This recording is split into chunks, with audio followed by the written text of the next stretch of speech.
आपने सबको सुना, कांग्रेस की आधिकारिक लाइन आपने सुनी सुप्रिया से, आचार्य प्रमोद कृष्णम को और विनोद जी को, क्योंकि आप तो सेफोलॉजिस्ट हैं। क्या वाकई गैर गांधी अध्यक्ष कांग्रेस की नैया पार लगा सकता है या फिर उल्टा होगा, बैकफायर करेगा?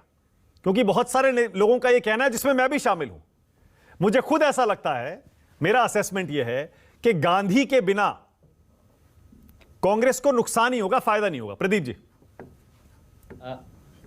देखिए मानक जी, मुझे ऐसा लगता है कि जो चुनाव है उसका उद्देश्य ही ये है कि उस व्यक्ति को चुना जाए, उस डेमोक्रेटिक प्रक्रिया के चलते चुना जाए जो पूरी की पूरी कांग्रेस मशीनरी है, उस सबको वो एक्सेप्ट हो। इसीलिए तो इलेक्शन है।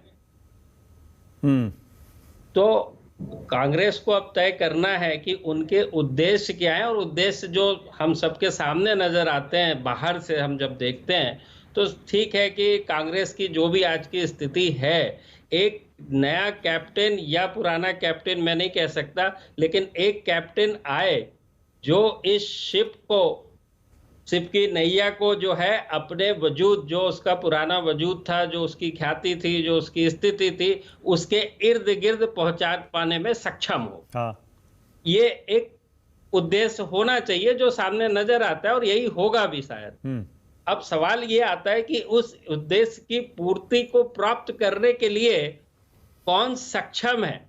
एक बात सक्षमता है, कैपेसिटी है, कैपेबिलिटीज है, और दूसरे तरफ है एक्सेप्टेबिलिटी है, जो कि कांग्रेस के अंदर एक सबसे बड़ा सवाल है कि अक्रॉस द बोर्ड जो सबको मंजूर हो, जो उसकी बातें सब सुनने के लिए बाध्य हो, और बोलते हैं ना कि हैप्पीली सब चीज को सुने। जैसे राहुल गांधी के संबंध में भी आपने सुना होगा, जो खबरें आती हैं वो यही आ रही थी कि मेरे अध्यक्ष होने या ना होने का ज्यादा तात्पर्य कहाँ है, यदि मेरे ही लोग मेरी बात नहीं सुन रहे। मैं बात कर रहा हूँ सीनियर लोगों की, जब उस समय उन्होंने उस चीज को रेफर किया, ये बातें मीडिया में थी।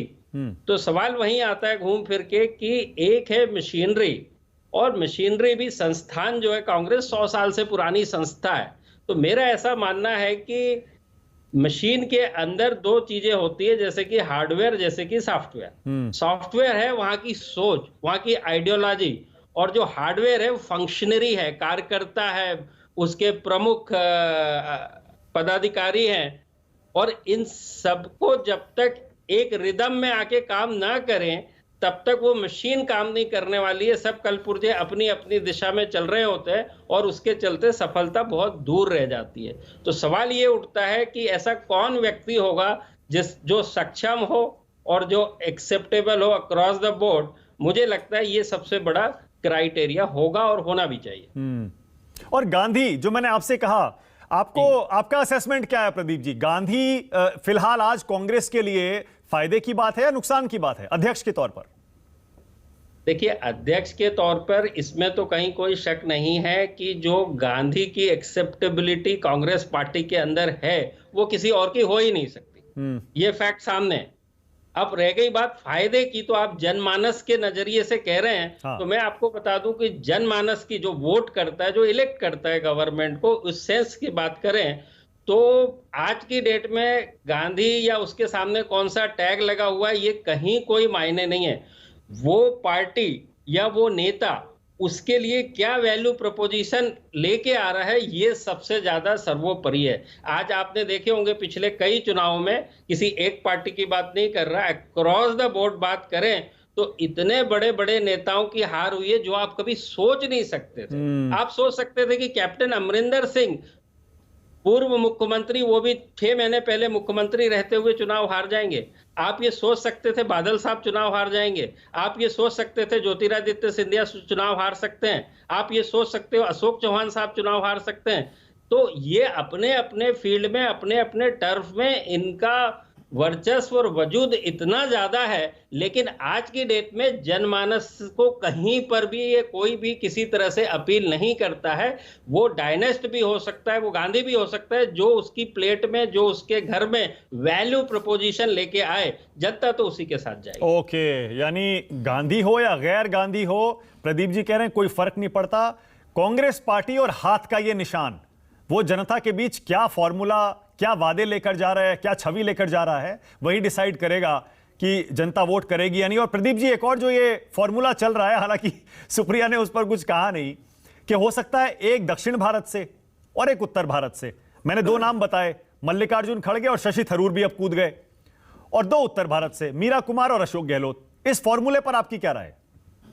देखिए, यदि ये सब फार्मूले पे यदि काम होता रहा तो मैं फिर वापस कह रहा हूं, दो एंगल है इसको देखने के, with in the party and outside the party. Outside the party का मतलब है मैं जनमानस की बात कर रहा हूं, जो आम आदमी है, ठीक है।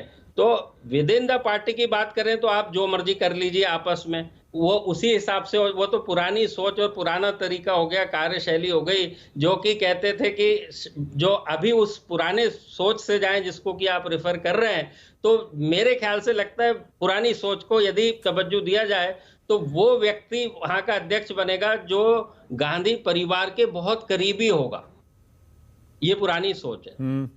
तो नॉन गांधी भी हो गया और गांधी परिवार के करीब भी हो गया, तो सारी बातें बोलते हैं ना कि चित भी मेरी पट भी मेरी, और सारी चीजें कांग्रेस के जो आप पुरानी सोचने की शैली है उसके तहत हो जाएगी, ऐसा मुझे लगता है। और यदि वाकई में कोई नयापन चाहिए, कोई नई विचारधारा चाहिए, नई ऊर्जा चाहिए, तो उसके अंदर तो आपको बहुत हद तक कहता हूं मैं कि पूरी की पूरी मशीनरी भी चेंज करनी पड़े तो कम है।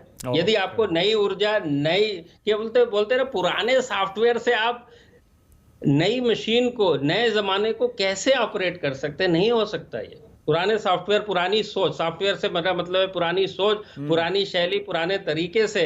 अब 21st सेंचुरी का समय है और आप यदि 19th सेंचुरी की बात करेंगे या उस सोच के तहत चलाएंगे, मुझे ऐसा नहीं लगता कि हिंदुस्तान उस हिसाब से चल पाएगा। ओके।